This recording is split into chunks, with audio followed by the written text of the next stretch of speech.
అందరికీ నమస్కారం. రవిసింహ శతావధాని చిత్రకవి శ్రీ పోకూరి కాశీపతి గారి సారంగధరీయం కావ్య పఠనం. ఈ కావ్య పఠనాన్ని శ్రీ నూతలపాటి వెంకటరత్న శర్మ గారు ధారావాహిక ప్రసంగంగా ప్రసంగిస్తున్నారు. వారి ధారావాహిక ప్రసంగంలో ఈరోజు 51వ ప్రసంగం చేస్తున్నారు. శ్రీ శర్మ గారికి స్వాగతం. నమస్తే. నిన్న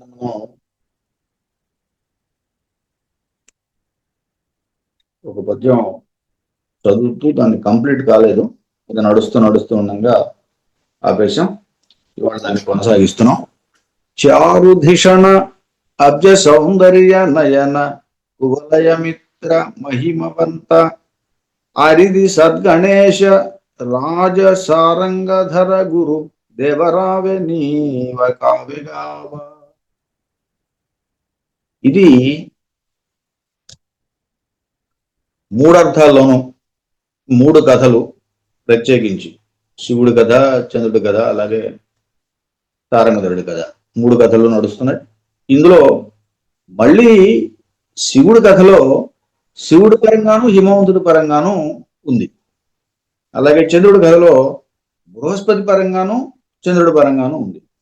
సారంగధరుడి కథలో సారంగధరుడి పరంగాను, అలాగే ఆయన తండ్రి అయినటువంటి రాజరాజ నరేంద్రుడి పరంగాను ఉంది.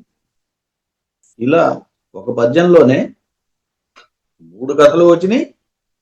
అందులో మళ్ళీ స్లాష్ వచ్చింది.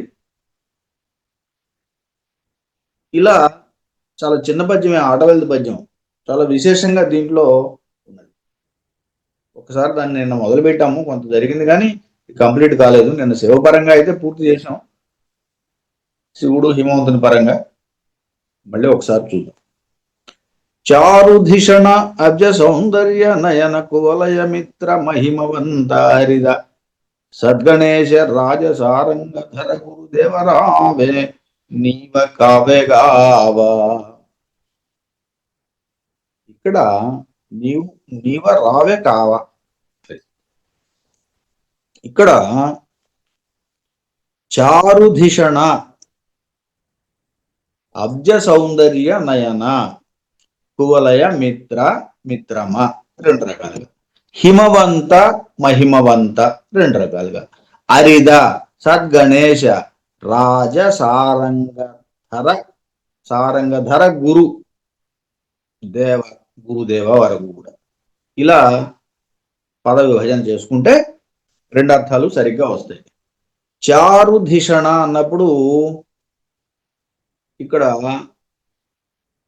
శివుని పరంగా అయితే మనోహరమైనటువంటి ధిషణ, బుద్ధి కలిగినటువంటి వాడు అని. నిన్న బుద్ధిర్ మనీషా ధిషణ ధీ ప్రజ్ఞా సేము శ్రీమతి అని చెప్పుకున్నాం. ధిషణ అంటే బుద్ధి అని, చాలా మనోజ్ఞమైనటువంటి బుద్ధి కలిగినటువంటి వాడు అని అర్థం.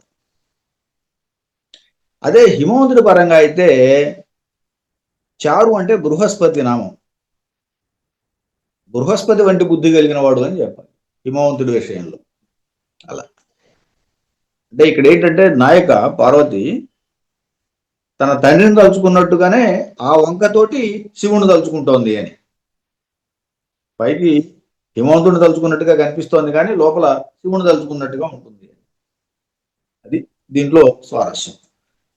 అబ్జ సౌందర్య నయన, అబ్జ సౌందర్య నయన. ఇక్కడ ఏమిటంటే అబ్జము అంటే సాధారణంగా మనం పద్మము అని చెబుతాం. పద్మము వంటి కన్నులు కలిగిన వాడు, అంత సౌందర్యం కలిగినటువంటి కన్ను కలిగినటువంటి వాడు అని హిమవంతుడికి. అదే శివుడికి అయితే అబ్జ అంటే అగ్ని కన్ను, అగ్ని కన్ను, అగ్నినేత్రం. ఆయన 3వ కన్ను అగ్నినేత్రం కాబట్టి అగ్నినేత్రం కలిగినటువంటి వాడు, అగ్నినేత్రంతో సౌందర్యం కలిగినటువంటి వాడు. అబ్జ అంటే అగ్ని అనే అర్థం కూడా ఉంది అని. అంటే నిప్పు కూడా నీటి నుండి పుట్టింది అని. అప్పు అంటే నీరు, అబ్జ అంటే నీటి నుండి పుట్టినది నిప్పు అని కూడా. కువలయ మిత్రమ, కువలయ మిత్ర, ఇక్కడ 2. హిమవంతుడి దగ్గరికి వచ్చేసరికి కువలయ మిత్రమా అని విడగొట్టుకోవాలి. కువలయ మిత్రమా అన్నప్పుడు ఆయన దేనికి మిత్రుడు? కువలయానికి మిత్రుడు, భూమండలానికి ఆయన మిత్రమ. హిమవంత, మిత్రమా అని విడగొట్టినప్పుడు ఆయన హిమవంత అయ్యాడు, హిమవంతుడు అని. అదే కువలయ మిత్ర అని గనక అంటే అక్కడికి భూమికి హితుడైనటువంటి వాడే శివుడే, అంతవరకు బాగానే ఉంది. మహిమవంత అని అవుతుంది అక్కడ. మహిమవంత అంటే గొప్ప మహత్యం కలిగినటువంటి వాడు, మహత్యము కలిగినటువంటి వాడు. అరిద, అరిద అంటే ఏమిటి? అరిద అంటే అరి అంటే శత్రువు. అరిద, అరి అంటే శత్రువు అని. ఈ ఈ శత్రువుల్ని అరిద సంహరించేవాడు, లేకపోతే వాళ్ళని శత్రువులను సంహరించేవాడు. పోని అరిద శత్రువుల్ని సంహరించేటువంటి వాడు. ఇలా రెండు చోట్ల కూడా అదే అర్థం ఉంటుంది, హిమవంతుడికైనా అలాగే శివుడికైనా. దాని తర్వాత సద్గుణేశ అని ఉంది. సద్గణేశ, సద్గణేశ అన్నప్పుడు శివుడి పరంగా అయితే ప్రమథగణాలకు ఆయన అధిపతి సద్గణేశ. హిమవంతుడి పరంగా అయితే సద్గణాలు అంటే సాధువులు, సంతులు, ఇలాంటి వాళ్ళందరికీ కూడా ఆయన అధిపతి అని. సద్గణేశ. రాజ సారంగధర గురు దేవరావే. రాజా అంటే ఈశాన్య దిక్కుగా అధిపతి శివుడు, అందువల్ల ఆయన రాజు అక్కడ, రాజా అని సంబోధన. సారంగధర అనే దానికి ఏమిటంటే శివుడు అని అర్థం. ఇది హిమవంతుడికి ఎట్లా సరిపోతుందంటే రాజసారంగా అని, రాజశ్రేష్ఠుడా అని, లేకపోతే రాజపుంజరుడా అని. రాజసారంగా. ధర గురుదేవ, ధర అంటే పర్వతము, గురువు అంటే గొప్ప, దేవుడు, పర్వత రాజు అని. పర్వతాలన్నిటికీ కూడా ఆయన అధిపతి కాబట్టి పర్వత రాజు అంటాం. అందుకని హిమవంతుడి దగ్గరికి వచ్చేసరికి సారంగా, రాజసారంగా అని విడగొట్టుకోవాలి. శివుడి దగ్గరికి వచ్చేసరికి రాజా అని చెప్పి సారంగధర అని చెప్పి విడగొట్టుకోవాలి. సారంగధరుడు అంటే శివుడు కాబట్టి. అలా గురువు అన్నప్పుడు అప్పుడు గురుదేవ రావే, నీవే కావవే, ఇలా నీవే వచ్చి రక్షించాలి అని. అక్కడ హిమవంతుడి దగ్గరికి వచ్చేసరికి కూడా అలాగే దేవ, గురుదేవ అన్నప్పుడు ఇక్కడ పర్వతరాజు, ధర గురుదేవ అని కనుక విడగొట్టుకున్నది. ధర గురుదేవ, ధర అంటే పర్వతం, పర్వతాల్లో శ్రేష్ఠుడు, ఆ శ్రేష్ఠుడు అయినటువంటి దేవుడు, ఆయన రాజు. నువ్వు రావే అని చెప్పేసి కావవే అని సంబోధించడం. ఇలా ఈ రెండు కథల్లో కూడా, ఇది శివుని యొక్క కథలో పైకేమో హిమవంతుడిని ప్రార్థిస్తున్నట్టుగా కనిపిస్తోంది, రమ్మని అడుగుతున్నట్టుగా ఉంది రక్షించడానికి. లోపలేమో శివుణ్ణి రమ్మని రక్షించడానికి కోరుతున్నట్టుగా ఉంది. ఇలా శ్లేషతోటి ఈ పద్యాన్ని రాశాడు. ఇది ఒక కథకి సంబంధించి. ఇక్కడ దాకా నిన్న చెప్పుకున్నాం, ఇక్కడ ఆగేసి ఈ టైం సరిపోలేదు. ఈరోజు దాని కొనసాగింపుగా ఏం చేస్తున్నాం, చంద్రుడికి సంబంధించి చెప్పాలి. చంద్రుడు బృహస్పతికి సంబంధించి. చంద్రుడు బృహస్పతి చంద్రుడి దగ్గరకు వచ్చేసరికి ఇక్కడేముంది, చారు ధిషణ.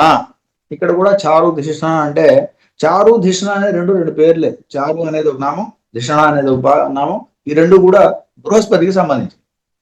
బృహస్పతి అనే, చారు అన్న బృహస్పతి, ధిషణ అన్న బృహస్పతి. చంద్రుడి దగ్గరికి వచ్చేసరికి మాత్రం మనోహరమైనటువంటి బుద్ధి కలిగిన వాడా అని చెప్పాలి. మనోహరమైనటువంటి బుద్ధి కలిగిన వాడు అని చెప్పాలి. అబ్జ సౌందర్య నయన. ఇక్కడ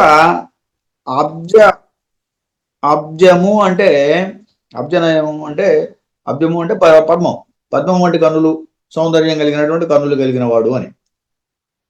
ఇది బృహస్పతికి కూడా. చంద్రుడి దగ్గరికి వచ్చేసరికి ఏమవుతుందంటే అబ్జ అనే పేరు కలిగిన వాడు అని. ఎందుకు అబ్జ అనే పేరు అంటే, ఆయన కూడా సముద్ర మథనంలో సముద్రం నుంచి, నీటి నుంచి పుట్టినవాడు. అబ్జ నీటి నుండి పుట్టినవాడే. ఆ సముద్ర మథనంలో సముద్రంలో నుంచి చంద్రుడు కూడా పుట్టాడు కాబట్టి అబ్జ అంటే చంద్రుడికి నామం సరిపోతుంది. సౌందర్య నయన సౌందర్యవంతమైనటువంటి అంటే సుందరమైనటువంటి నయన కన్నులు కలిగిన వాడు అని.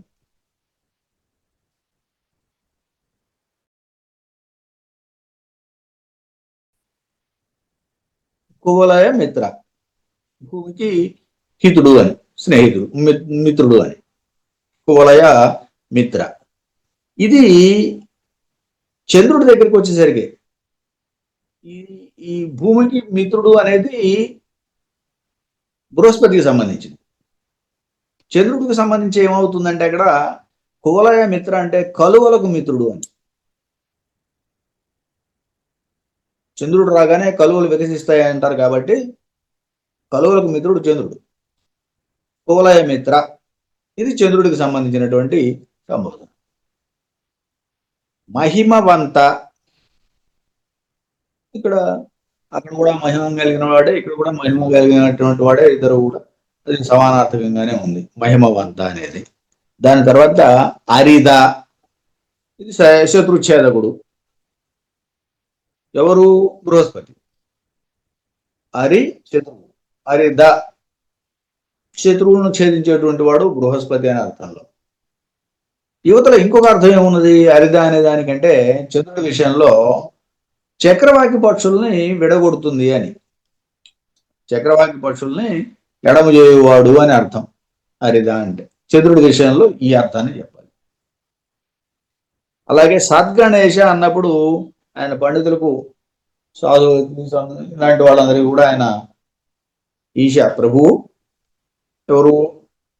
బృహస్పతి అంటే సార్వభౌముడు, ఆయన చాలా గొప్పవాడు అని చెప్పడం, వాళ్ళందరికీ కూడా ఆయన అధిపతి అని చెప్పడం. చంద్రుడి విషయంలోకి వస్తే సద్గణేశ. సద్గణాలంటే నక్షత్రగణం, నక్షత్ర మండలం. సత్ అంటే నక్షత్రం, నక్షత్ర మండలానికి ఆయన ప్రభు. రేరాజు కదా, నక్షత్ర మండలానికి ఆయన ప్రభు. ఇలా సద్గణేశ అనే అర్థం చెప్పాలి. రాజా, రాజా అంటే చంద్రుడు. సారంగధర గురుదేవ, మళ్ళీ ఇక్కడ సద్గణేశ రాజా అన్నప్పుడు ఈ రాజా పదాన్ని బృహస్పతికేమో ప్రభు అనే అర్థంలో వాడుకున్నాం. ఇక్కడ చంద్రుడి దగ్గరికి వచ్చేసరికి రాజా అంటే రాజు అనేది చంద్రుడు అనేటువంటి పదానికి అర్థంగా రాజు, రాజు అంటే చంద్రుడు అనే అలా చెప్పాం. సారంగధర గురుదేవ అన్నప్పుడు సారంగధరుడికి గురుదేవుడు బృహస్పతి, గురువు కదా. అలా ఇక్కడ ఏమవుతుంది, సారంగధరుడు అనే గొప్ప రాజు, గొప్ప వేలుపు కొని సిద్ధుడు కదా, ఈయన కూడా తర్వాత సిద్ధుడు అయ్యాడు. అందుచేత సారంగధరుడు అనేటువంటి గొప్ప వేల్పు. ఇలా సమానార్థకాలుగా వాడేటువంటి పదాలని ఇట్లా శ్లేషలో రకరకాలైన అర్థాలు ఉండటం వల్ల ఇద్దరి వైపున, ఇద్దరి పరంగా కూడా చెప్పడం జరిగింది కదా ఇలా పద్యాన్ని. చంద్రుడి పరంగాను, అలాగే బృహస్పతి పరంగాను చెప్పడం జరిగింది. అదే రాజరాజ నరేంద్రుని విషయంలో ఏం చెప్పాడు? రాజరాజ నరేంద్రుడు అలాగే సారంగధరుడు, సారంగధరుడు తండ్రి రాజరాజ నరేంద్రుడు, రాజరాజ నరేంద్రుడు రాజు.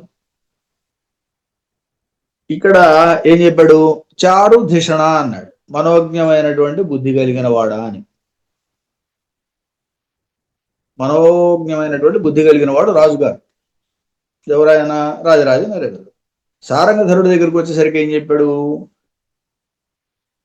బృహస్పతి వంటి బుద్ధి కలిగిన వాడా అని చెప్పాడు. అబ్జ సౌందర్య నయన, పద్మముల వంటి కన్నులు కలిగినటువంటి వాడు, సుందరమైన కన్నులు కలిగిన వాడు అనేది రాజుగారికి. సారంగధరుడికి అబ్జ అంటే చంద్రుడు, చంద్రుడు వంటి సౌందర్యము కలిగినటువంటి వాడని. అబ్జ సౌందర్య నయన కువలయ, కువలయముల వంటి నయములు కలిగిన వాడు అని. ఆ పై కువలయ అనేది ఇక్కడ నయన కోలయ దగ్గరికి విడగొట్టుకున్నాం. రాజుగారికి వచ్చేసరికి ఏమైందంటే సౌందర్య నయన వరకు చేసి కోలయ మిత్ర అని విడగొట్టుకున్నాం. కోలయాలకు మిత్రుడు అని అంటే భూవలయానికి అందరికీ మిత్రుడు అని రాజుగారి పరంగా. అలా కువలయాలకు మిత్రుడు అంటే కలువలకి మిత్రుడు అనేది ఇక్కడ అటువంటి నేత్రాలు కలిగిన వాడు అని, కలువల వంటి నేత్రాలు కలిగినటువంటి వాడు అని. మహిమవంతుడు, మహిమవంత అది సమానార్థమే అటు ఇటు కూడా. మహిమవంత అనేది కూడా కువలయమిత్ర, మహిమవంత, అరిద. అరిద కూడా సమానార్థకమే, శత్రుఛేదకులే ఇద్దరు కూడా. ఇది సారంగధరుడి విషయంలో కానీ రాజరాజ నరేంద్రుడి విషయంలో కానీ. సద్గణేశ, ఇక్కడ సద్గణాలు ఏమిటంటే సేనా విశేషం. సద్గణేశ చక్కని సేన కలిగినటువంటి వాడు, సేనా విశేషము, శ్రేష్టమైన సేన కలిగిన వాడు. అక్కడ సద్గణేశ అన్నప్పుడు రాజరాజ నరేంద్రుడికేమో సేన అని చెబుతున్నాము, సారంగధరుడికేమో పండిత శ్రేష్ఠులు కలిగిన వాడు అని చెప్తున్నాం. పండిత శ్రేష్ఠుడా అని. రాజా, ఇద్దరు రాజే, ఆయన రాజు ఈయన యువరాజు, తేడా ఏం లేదు. సారంగధర గురు దేవ, సారంగధర గురుదేవ అన్నప్పుడు తండ్రి. సారంగధరునికి గురువు అనే పదానికి తండ్రి అనే అర్థం ఉంది కాబట్టి సారంగధర గురుదేవ. రాజరాజ నరేంద్రుని విషయంలో సారంగధరుని యొక్క తండ్రి అని చెప్పటం. సారంగధరుడికి ఎలా చెప్పాలి అప్పుడు అంటే సారంగధర అని విభజించాలి. గురుదేవ రావే అని, గురు అని అక్కడ కూడా మళ్ళీ సంబోధన. ఇలా విభజించుకుంటూ ఇక్కడ ఈ ఇద్దరికి కూడా, రాజరాజ నరేంద్రుడు సారంగధరుడి కూడా ఈ పద్యం రెండు అర్థాలు, రెండు వైపుల నుంచి అర్థం స్ఫురించేటట్టుగా చెప్పడం జరిగింది. ఇంతకీ ఇక్కడ ఏమైందంటే పార్వతి హిమవంతుడిని మనసులో ఉంచుకుని శివుణ్ణి ప్రార్థించినట్టుగా అయింది. ఇద్దరిని ప్రార్థించింది ఆ పద్యం ద్వారా. అక్కడ తార బృహస్పతిని మనసులో ఉంచుకుని చంద్రుణ్ణి కోరినట్టుగా ఉంది, రమ్మని కోరినట్టుగా ఉంది. కథలో చిత్రాంగి రాజరాజ నరేంద్రుని మనసులో ఉంచుకుని సారంగధరుణ్ణి కోరుకుంటున్నట్టుగా ఉంది. ఇలా ముగ్గురు కూడా శ్లేషార్థాలు వచ్చేటట్టుగా ఈ పద్యాన్ని, చాలా చిన్న పద్యమైనా చాలా విస్తృతంగా చెప్పాల్సిన పరిస్థితి ఈ పద్యానికి.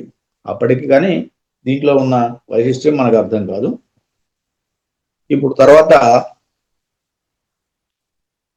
అనుచు శ్లేషార్థముగా పలుకుచు వడలెల్ల పులకరింపగా నిట్టూర్పు పుచ్చుచు వ్యసన్ విరహ వేదనతో అలా వేదికపై ముదిత మూర్ఛావశత్వములను రాలే.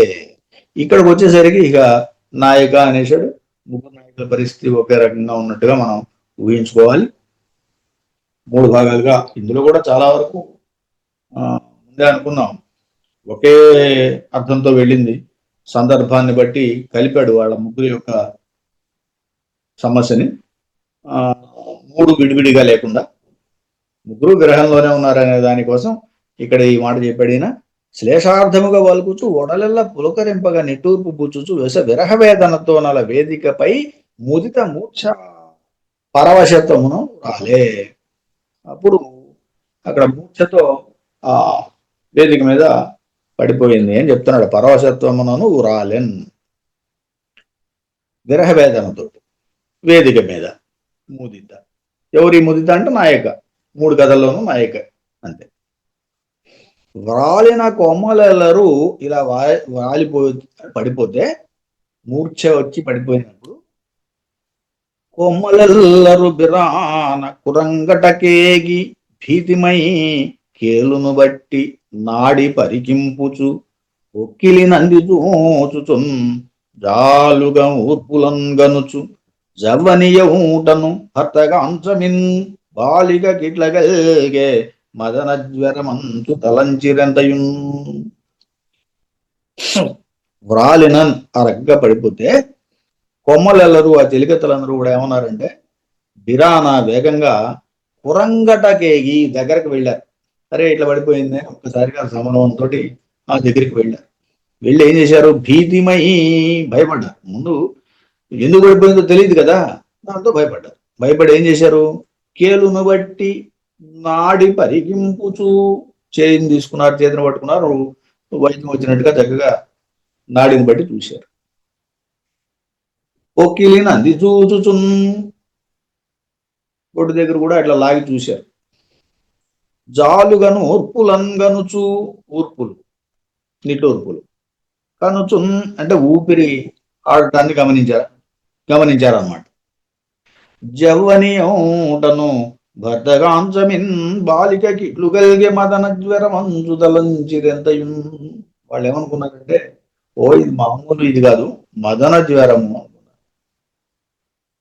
మదన జ్వరము అంటే మన్మథ పరితాపము అంటాం. దానివల్ల ఇలాంటి అవస్థ వచ్చింది, మూర్చబడిపోయింది అని. ఇది వాళ్ళకు వాళ్ళు నిర్ణయించుకున్నారు. చెలికత్తెలంతా కూడా నాడు చూశారు, ఊర్పులు చూశారు. ఇవన్నీ చూసిన తర్వాత వాళ్ళకి ఏమనిపించిందంటే ఆ వెచ్చనైనటువంటి ఊర్పులు ఇవన్నీ గమనించిన తర్వాత ఈ బాలిక మదనతాపానికి గురయ్యింది అని నిర్ణయించుకున్నారు. ఉక్మలి వేడి నిట్టూర్పులు నిగుడించు కలిగి మాటికి ఉలికి పడును. మధురోస్తి సారెకునధరమున్ తడుపు ఆయింతి తాపమున అట్లిట్టు పొరలు. అతివ వేమారు బయల్ కౌగిలించును చెలి మనోహరాయని పలవరించు. కొమ్మ రొమాళి గగుర్పాటు నొందించు పడతి మేనెల్ల కంపమును పొందు. జాన ఉసురుసురంచు వేచట వహించు చేడ చేష్టలుడికి కొంతసేపు తెండు. ఏమి చెప్పుదు నా వేళ లేమగనిన విరహతాపానలం వార్ప విధివశంబే. ఆమె యొక్క అవస్థలన్నింటినీ కూడా ఇక్కడ కొంత చెబుతున్నాడు. నాయక యొక్క విరహావస్థ, మన్మథావస్థ ఏమిటున్నది. ఉగ్మలి, ఉగ్మలి అంటే ముదిత ఉగ్మలి స్త్రీ. ఇలా వేడి నిట్టూర్పులు నిగుడించు కలిగి మాటి గులికి పడును. వేడి వేడి నిట్టూర్పులు విడుస్తోందట, అలాగే మాటికి ఉలికి పడుతోందట. మధురోష్టి సారెకు అధరముందడుపు, పెదాలను తడుపుకుంటోంది అని. అధరముందడుపు మాటికి, సారెకు అధరముందడుపు. నా ఇంటి తాపమున అట్లిట్లు పొరలు. ఈ తాపంతో, మదన తాపంతో అటు ఇటు పొరలుతోంది అంట. అతివ వేమారు బయల్ కౌగలించును చెలి మనోహరాయని పలవరించు. అది కౌగలించుకున్నట్టుగా వేమారు బయల్ కౌగలించును, అలాగే చెలి మనోహరాయని పలవరించును. ఆమె మనోహర అని నాయకుణ్ణి పిలుస్తూ కౌగలించుకున్నట్టుగా నటిస్తోంది, పలవరిస్తోంది అని. పలవరించడము కౌగలించడము రెండు చెప్పాడు. కొమ్మ రోమాళి గగుర్పాటు నొందించు, గగుర్పాటు రోమాళి గగుర్పాటు పులకరించడం అనమాట. పడతి మేనెల్ల కంపమును పొందు, ఇలా వణుకుతున్నట్టు అవుతుంది, శరీరం అంతా కూడా వణుకుతోంది. చాన ఉసురంచు వేచట వహించు, తట్టుకోలేనటువంటి తాపంతో ఉసురసురవుతోంది అని. చానా అంటే స్త్రీ అని. చేడ చేష్టలుడికి కొంతసేపు తెండు, కొంతసేపు చేష్టలుడికి నిశ్చేష్ట ఇవ్వటం అంటారు చూసారా, నిశ్చేష్ట. గ్రహావస్థలో ఉన్నటువంటి స్థాయి భేదాలన్నీ ఒక్కసారి చెప్పినట్టుంది ఇక్కడ.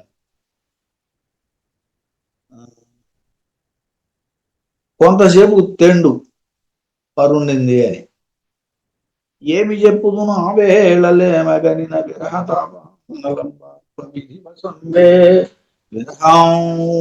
విరహాన్ని ఆర్పడానికి అణిగేటట్టు చేయడం విధివశం కూడా కాదు అంటున్నాడు. విరహ తాప అనలము అన్నాడు. ఏకంగా అగ్నితో సమానంగా చెప్పాడు విరహతాపాన్ని. దాన్ని ఆర్పడం విధివశం కూడా కాదు అని. విధివశంబే అన్నాడు. విరహతాపమునను వేదన పొందెడు, విరహతాపమునను వేదన పొందెడు మోహనాంగి చిహ్నములను గాంచి చెలుమేరు నటుల శిశురోపచారమును చేయనించినప్పుడు చెలియనెల్లా. వీళ్ళంతా ఏం చేశారంటే అప్పుడు చక్కగా సేవ చేయడానికి సిద్ధమయ్యారు. విరహతాపమునను వేదన పొందెడు మోహనాంగి చిహ్నములను గాంచి, చిహ్నములు చిహ్నములు సరే, విరహతాపం వల్ల ఎలాంటి బాధ పొందుతోందో ఆ చిహ్నాలన్నీ కూడా చూచి చెలువు మీరు నటుల శిశురోపచారము చేయనించినప్పుడు, శిశిర ఉపచారములు సేవలు చేస్తున్నారు. ఎలాంటి సేవలు చేస్తున్నారో తర్వాత పద్యంలో చెబుతున్నాడు. చెలియలెల్లా, చెలికత్తెలంతా కూడా ఆమెకి సేవలు చేస్తున్నారు. శిశురోపచారములు అన్నాడు. అందుకే లలన యొక్కతే పన్నీట జలకమార్చే, ఒకరు పన్నీటితో స్నానం చేయించింది, జలకమార్చెను. గరిత యొక్కతే వలువలు గడ్డబెట్టే, ఇంకొకరు గరిత అంటే స్త్రీ, లలన అంటే స్త్రీ. ఆ చెలికత్తెలు ఒకళ్ళేమో స్నానం చేయించారు, ఇంకొకళ్ళేమో వస్త్రాలు కట్టారు. నాటి యొక్కతే కప్పురా నామమిడియే, కపూర నామం బొట్టు పెట్టిందట. చెలియ యొక్కతే బిరిసజ్జ చేర్చెనంత, ఇంకొకరు బిరిసజ్జ మీదకు తీసుకొచ్చి పడుకోబెట్టారు. బిరిసజ్జ అంటే పూల సజ్జ, పూలతో అప్పటికప్పుడు మరి వీళ్ళందరూ ఉద్యానం అక్కడ ఏదో ఒక సజ్జను ఏర్పాటు చేసి అది పూల సజ్జ. అలరుల నేర్చి తెచ్చియును హారముగా సమకూర్చి, అందులో పలనొక పొన్న పువ్వునటుపై నిరువైపుల 2 పూల బంతులనిటి చాన కుత్తినొక్క తొయ్యలి వేయ సరంబు తత్కరంబులకును చెండు గుబ్బలకును పొన్నయు పొగ్గిలిగా నిలుడుగన్. ఇక్కడ ఒక చెలికత్తె ఏం చేసిందంటే అలరుల నేర్చి తెచ్చి పూలని ఏరుకుని తీసుకొచ్చిందట. తీసుకొచ్చి హారముగా సమకూర్చి ఒక దండలాగా గుచ్చింది పూలతోటి. అందులోపల ఒక పొన్న పువ్వునటు, ఒక పొన్న పువ్వుని ఆ హారంలో ఇరువైపులా 2 పూల బంతులు నెడిందట. మధ్యలోనేమో పొన్న పువ్వు, 2 వైపులా పూల చెండ్లు, పైన హారం. ఇవి చేసి కుత్తినొక తొయ్యలి వేయ, ఆ కుతికలో అంటే గొంతులో, గొంతు కంఠము, కంఠహారం, కంఠానికి హారంలాగా వేసింది. హారంలాగా వేస్తే ఆ హారము తొయ్యలి వేయన్, ఒక చెలికత్తె వేయగా సరంబు తత్కరంబులకును, ఆ దండ ఆమె యొక్క చేతుల్లాగా ఉంది. ఆ సరము, పూల సరము దండ 2 వైపులా ఇట్లా గొంతు మీద ఇట్లా వేసిన తర్వాత, కంఠంలో వేసిన తర్వాత 2 వైపులకు వచ్చేటువంటి ఆ సరము 2 చేతుల్లాగా ఉంది.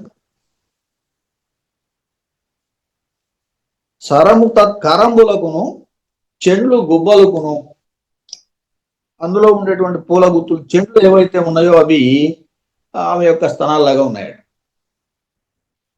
పొన్నయు పొక్కిలి, పొన్న పువ్వు మధ్యలో ఏదైతే పొన్న పువ్వు పెట్టిందో అది నాభిలాగా బొట్టులాగా ఉందట. పొక్కిలిగా జోడుగన్, పొక్కులి కావే జోడుగన్, ఈ 3 ఇలా ఉన్నాయి. హారమేమో చేతుల్లాగా, పూల గుత్తులేమో స్తనముల్లాగా, అలాగే పొన్న పువ్వేమో పొక్కిలిలాగా. వాటికి సమమైందట, జోడుగన్ అన్నాడు. వాటితో ఈడుగా అయింది.